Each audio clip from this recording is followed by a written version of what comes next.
一個貪污舞弊嘅大時代，一群與惡勢力鬥爭到底嘅英雄。咁你開槍射我！廉政第一擊，無論你條頸有幾硬，都硬唔過粒子彈。就算你隻手有幾大，都遮唔晒個天。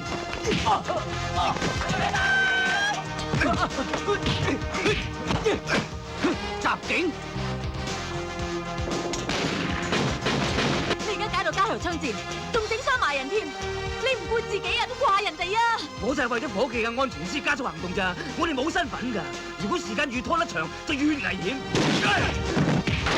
影壇巨星狄龍為正義再度出擊，與張曼玉、任達華、劉錫明、許志安第一次攜手演出《廉政第一擊》。我同你兄弟分咗佢啦！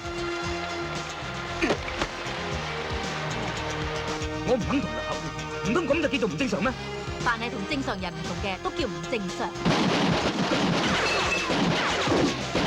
係人都知嘅啦，20萬可以買個沙展位，70萬可以買個探長位，100萬可以買個董事位。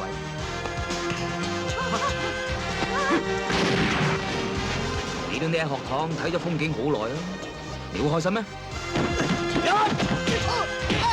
你哋冇亂嚟啊！水龍頭冇啊！你以為殺咗人就可以冇事啊？你有證據咩？邊個夠膽拉我啊？佢哋個個都食我㗎！阿勇啊！唔該，謝謝。佢跟你一刀，你就打佢一槍；佢打你一槍，你就釘佢入棺材。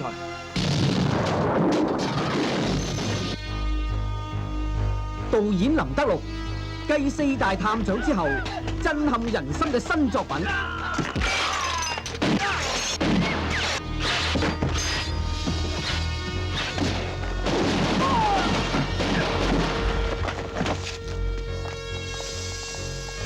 廉政第一擊。